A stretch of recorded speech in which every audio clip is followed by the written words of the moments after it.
Hi යාළුවනේ. අද අපි ඔයාලට අරගෙන ආවේ ශ්‍රී ලංකාවේ තියෙන සැඟවුණු පාරාදීසයක් ගැන. ඒ තමයි උණවටුන බීච් එක. ඉතින් වැඩි කතා නැතුව අපි යමු වීඩියෝ එකට.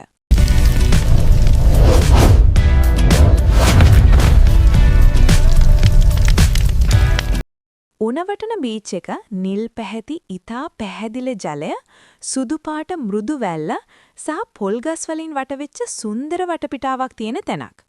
උණවටුන වෙරළේ විශේෂත්වය තමයි මෙතන මුහුද සෑහෙන සංසුන් වීම.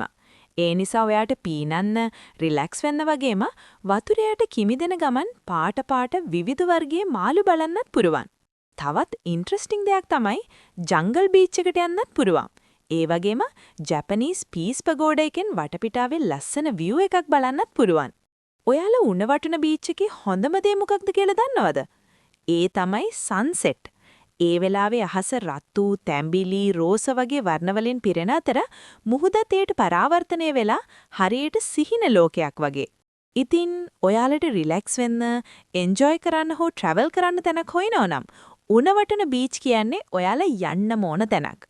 ඉතින් ඔයාට මේ වීඩියෝ එක වැදගත් නම් ලයික් එකක් දාන්න. තවත් මෙවැනි වීඩියෝස් බලන්න අපිව සබ්ස්ක්‍රයිබ් කරන්න. එහෙනම් යාළුවනේ නැවත හමු වෙමු.